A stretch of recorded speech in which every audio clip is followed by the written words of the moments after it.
Bonjour! Durant mes recherches de consoles insolites à tester sur cette chaîne YouTube, je suis tombé sur ce bazar. Qu'est-ce qu'elle propose? Est-ce qu'elle possède un concept insolite? Va-t-elle le coup? Ou est-ce que c'est carrément de la chure de mouche?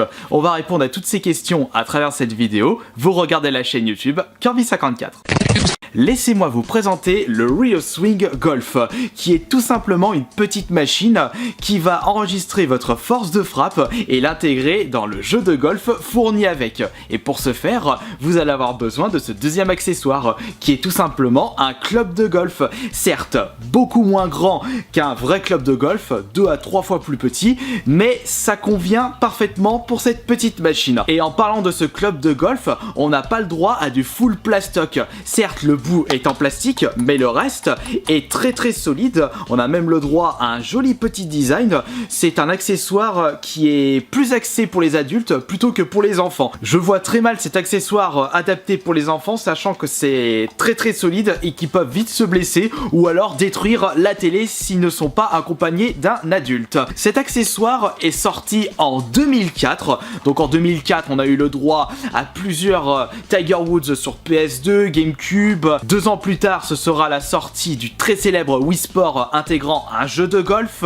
Et en ce qui concerne les graphismes, on est sur fin de la PS2 GameCube. Sachant que ce n'est pas vraiment un produit au Nintendo, Microsoft ou Sony, faudra pas s'attendre à du superbe graphisme, mais si on part sur de la PS1 N64, ce sera vraiment bien. Le prix de base de cette machine lors de son année de commercialisation était de 50 €, un prix tout à fait honorable pour quelque chose proposant un concept insolite. Et si on fait un petit tour du propriétaire de la machine, nous avons le petit bouton Power ici, et c'est une machine qui fonctionne avec pile, bouton entrée, bouton start un petit peu, et ici les croix directionnelles pour pouvoir se balader dans les menus. En ce qui concerne le branchement de la machine sur votre télé, un câble RCA sans le rouge est fourni avec du son mono. J'ai quand même eu beaucoup de chance lors de cet achat puisque l'ancien propriétaire possédait encore la boîte.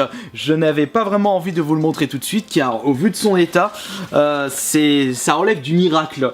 Le fait qu'il me l'ait envoyé avec, ça sent la...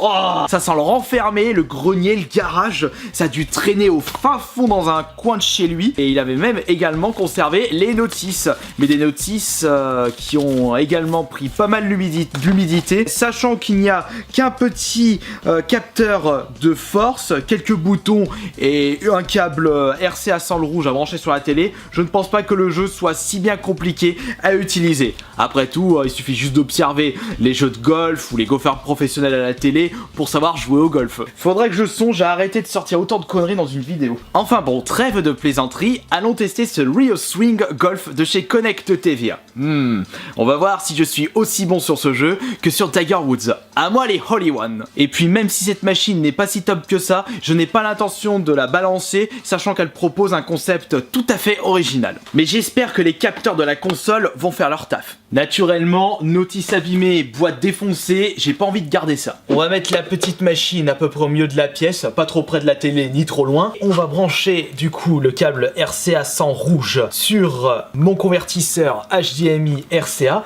afin d'avoir une qualité de vidéo optimale. J'avais oublié de vous préciser à combien j'avais acheté tout ce petit bazar. Malgré sa rareté actuelle, je ne l'ai pas payé trop cher, une vingtaine d'euros en comptant les ports. De toute façon, comme d'habitude, hors de question de mettre plus de 30 € dans ce genre de machine dont je ne connaissais même pas l'existence. Et en plus, comme c'est de l'occasion et comme c'est un concept assez insolite et cocasse, je ne sais pas si ça tient dans le temps. Dans les menus du jeu, nous avons le choix entre manche, match, tournoi et entraînement.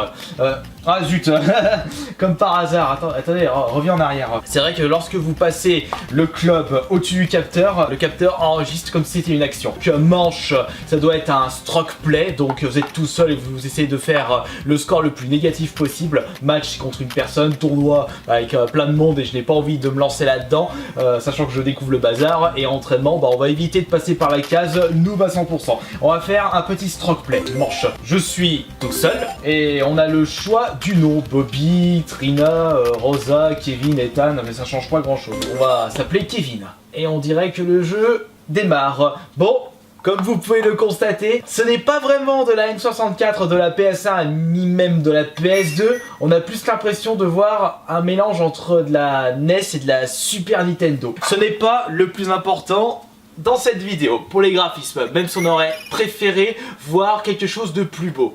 Et il n'y a aucune musique, juste des petits bruits sonores et ça n'a pas l'air d'être d'une superbe qualité. Bon allez, on va tester enfin cette canne. Ouais mais il faut pas... Là je crois que j'ai fait un coup, mais c'est pas du tout un coup de mètre, 119 mètres. On va faire un coup beaucoup plus puissant. Heureusement que je suis pas plus près de la télé, sinon je l'aurais explosé. Et comme par hasard je la fous... Non, je la fous pas dans l'arbre, je la fous dans le rouge. Je suis sur un par 4. Allez, faut que je mette absolument dans le green. Bon, a priori, ça répond bien. Mais après, pour doser la force, c'est mission impossible quand on connaît pas le truc. Mais ça reste plus sympa, mais légèrement plus sympa, que de jouer à... Ouh, c'est pas mal, j'ai mis à côté. Bon là, je suis à mon 5e coup, je pars sur un bogey. Attention, pas trop fort. Et voilà, le petit bogey, hein. Ça fait plus 1. Sachant que je ne connais pas les principes de la machine, commencer par un bogey, c'est pas trop mal. La première fois que j'avais joué à un jeu de golf, c'était Mario Golf 64. Mon premier match, j'avais fait un plus 6 ou plus 7, mais j'avais fait le score maximum, mais le score le plus pourri. On va faire un tir, mais vraiment un tir super fortiche. Attention, je vais quand même mettre la dragonne, parce que j'ai pas envie de balancer le club de golf sur la télé. Hop. Ça, c'est un tir.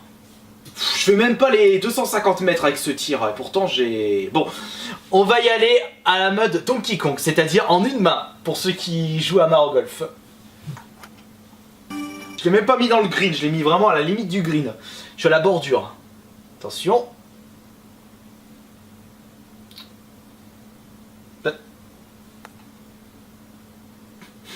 Limite, je la foutais à côté. Concentration maximale.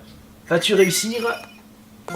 Et voilà, le petit par. Ça reste tout de même assez simple à utiliser. Heureusement, les sensations sont assez cocasses, mais c'est pas le genre de machine où vous allez rester pendant des heures, des journées, des semaines. C'est bien pour tester une fois, mais par la suite, je pense que ça va rester au placard. Un chouïa mieux que le Wii Sport pour la catégorie golf. Étant donné que j'ai pas mal joué au Tiger Woods et au Mario Golf, quand je suis passé à Wii Sport avec la Wiimote, mais je vous dis pas mon énervement tellement c'est à chier. J'ai foutu où? Bah je l'ai foutu dans la flotte, ça me fait un coup de plus, je suis déjà à 3 coups. Dans cette direction, si on regarde la carte, elle va aller dans la flotte, donc on va tirer dans ce sens. Ça a réussi? Non. Ça a fail, dégueulasse. Bah tu tires? Mais, c'est quoi ce merdier? Ah non, il a tiré 2 fois. Ouais, je regardais pas l'écran. Allez, bourrinage pour le dernier coup. On s'étire. Oh, le tir pourri. Et on va dans la flotte. Et un plus 5, comme on était dans un par 5. Ah ouais, j'avais oublié de doser la force du vent, mais on va éviter de regarder ce genre de détails. On va voir si ça marche si je fais comme ça. C'était quoi ce tir? On va tester de tirer avec le pied maintenant. Puisque normalement comme ce sont des capteurs, il n'y a pas besoin d'utiliser uniquement le club. Non, ça marche pas. On dirait que ça marche pas avec le pied. Ce qui signifie qu'il y a des capteurs dans le club. On va quand même vérifier ça. Le retour de Kirby le cuisinier. Utilisons la poêle.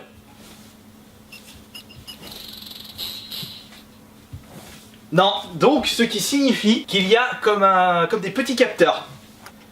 Et vous pouvez uniquement utiliser la canne de golf. C'est dommage parce qu'on aurait pu utiliser tout et n'importe quoi pour délirer un petit peu. Et bon appétit au passage. Je suis dans le bunker, faut que j'améliore ma force de frappe. Et il va dans la bordure. Mais je peux toujours me rattraper. Allez, hop. Et je fail. Et voilà, un triple bogey. Youhou! Encore moi ça va, puisque étant donné que j'adore les jeux de golf, ça reste tout de même drôle à jouer. mais pour ceux qui n'aiment pas les jeux de golf, je vous déconseille ce truc. Essayez de découvrir les jeux de golf avec le Mario Golf, la version GameCube, que je trouve plus maniable, plus de plaisir par rapport à la version N64, ou alors un Tiger Woods, mais le Tiger Woods, le PGA Tour, il est quand même assez complexe à prendre en main dès le début. Ou alors non, si vous avez une PS4, je vous conseille le Everybody Golf. Lui est très très bon. Attention, le dernier tir, le tir de la victoire, je suis au par 4, et là c'est mon 7ème coup. Non, c'était mon 6ème. Là c'est mon 7ème, et si je la mets, je fais un +3, triple bogey. Et je le fous pas dedans. Ah, mais pour viser avec pour viser en mode green, c'est encore plus compliqué de faire des tirs simples. Voilà, et un +5. Bon, allez, on va arrêter tout ce petit cinéma. Pour conclure ce test de cette petite machine insolite, ça reste tout de même assez drôle, mais compliqué à prendre en main. Les capteurs qui n'ont pas l'air de bien enregistrer votre trajectoire, et après au niveau de la force, je n'ai pas trouvé de réel problème. Ça reste un truc drôle, mais sans plus. Ne mettez jamais plus de 10 € pour ça, et encore, si vous achetez ce genre de truc, vous allez y passer genre 10-15 minutes avec vos amis, et après il va rester au placard. Et si vous avez bien aimé ce nouvel épisode test de console insolite, bah faites-le moi savoir et je vais essayer de trouver d'autres consoles du même style à tester en vidéo. Voilà, je vous remercie beaucoup de votre fidélité, on se retrouve demain pour une prochaine vidéo. Sur ce, salut!